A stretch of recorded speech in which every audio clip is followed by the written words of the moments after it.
I guess मुझे यहाँ पे थोड़ा सा हट के अप्रिशिएट करना चाहिए एयरवे डिजिटल। हमारा एक सीरियल था नंद, वहाँ मेरे ट्रैक का ये था कि मेरी लव मैरिज होती है और मेरी जो वाइफ बनती है, हमारा बहुत प्यार दिखाया है, और घरेलू पॉलिटिक्स में और बहन की मैनिपुलेशन है उसमें आके मैं एक दफ़ा अपनी बीवी पे हाथ उठा देता हूँ। ठीक है, उसके बाद पता है क्या हुआ था? क्या?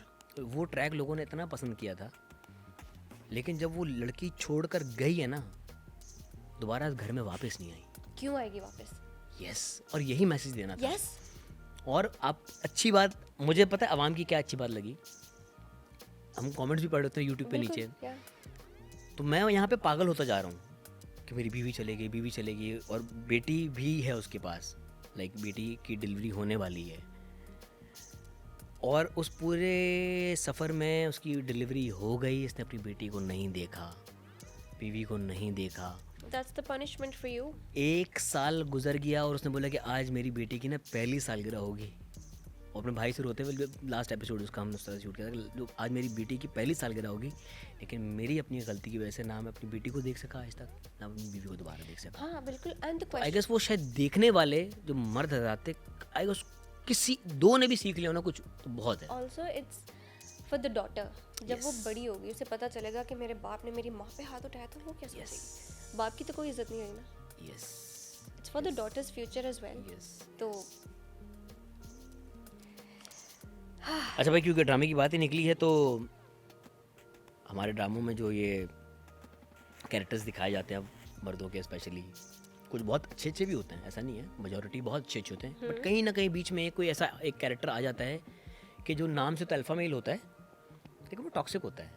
अल्फा मेल क्या होता है?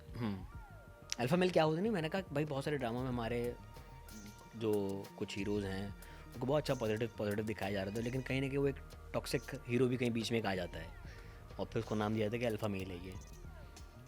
अल्फा मेल क्या होता है, चलें आप बताएं। I think for me, alpha male is somebody who can protect, provide, be affectionate, can be emotionally available, you know, all of those things. I think that's an alpha male. Just because you have big muscles or like good body and no brain, and still you are being called alpha male, I would like say no. That's a big no. So true. That's absolutely stupid. बल्कि alpha male की कहते हैं ना, पहला point जो होना चाहिए ना उसमें, इंटेलिजेंट होना चाहिए। Brain, यहाँ से तो भाई थोड़ा बॉडी बना ली, ये नहीं बनाया। yeah, why? और अगर देखें, एक बंदे की बॉडी नहीं है पर ये है, he has everything. बॉडी होना इज अ प्लस पॉइंट। आपको बॉडी वाले लड़के पसंद है बगैर बॉडी? किसको बगैर बॉडी? अरे क्या आई मीन लीन बॉडी पसंद है या मस्कुलर बॉडी पसंद है? टू बी मोर प्रेजेंट, जिसमें भी बंदा प्रेजेंटेबल लगे, अच्छा लगे, जो आप पे अच्छा लग रहा है, गुड लुकिंग।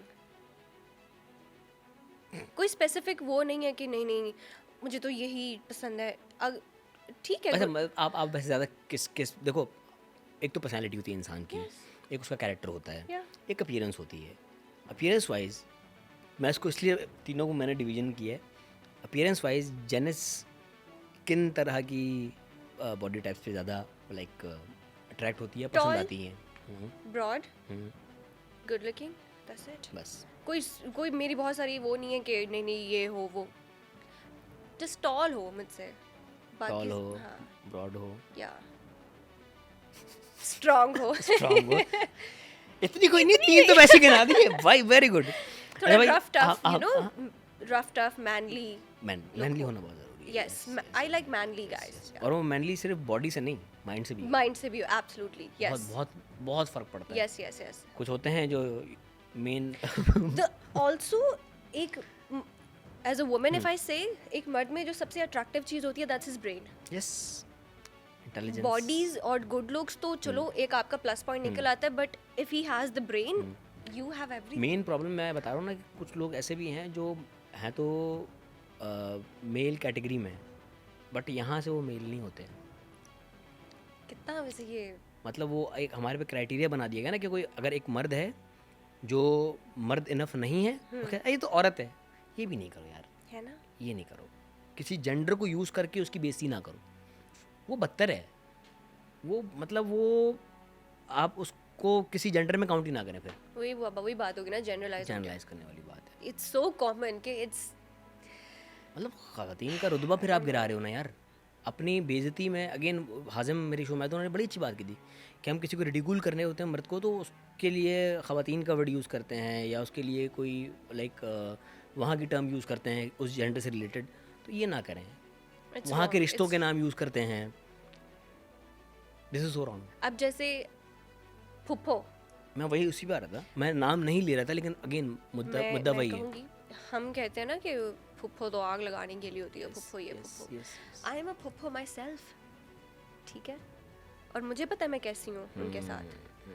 तो ये, और आई नो सो मेनी फुप्पोज जो दिल की बहुत अच्छी हैं, ठीक है, जस्ट बिकॉज 100 में से 20-10 ऐसे निकल आई हैं। नहीं इतनी भी नहीं होंगी, चलो कम कर लो, 5 कर लें, निकल आई हैं, तो आपको क्या लगे बाकी जितनी बची हैं वो सारी एक जैसी हैं? बात फिर वहीं पे आ गई, जनरलाइजिंग।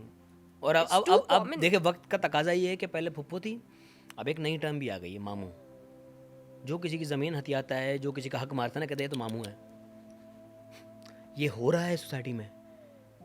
और आप देखें अब का जो आपका ये जेंजी वाला जो कल्चर है, जो मीम गेम है, उसमें आपको इस तरह के बहुत सारे रेफरेंसेस मिलेंगे। वो तो फिर कि मामू है, माँ खा गए हमारी। आज की जेंजी आवाम ने तो फिर किसी को नहीं छोड़ा, और ऐसा होना चाहिए, किसी को नहीं छोड़ा। सही है, ये बात सही है, वो सही है, ठीक है। तो मुझे ना ये जेंजी कल्चर समझ में नहीं आता। आप जेंजी हैं? Absolutely not. Do you think I might look like I'm Gen Z, but I'm not. Millennial हैं आप? Yeah. I'm a 90s kid.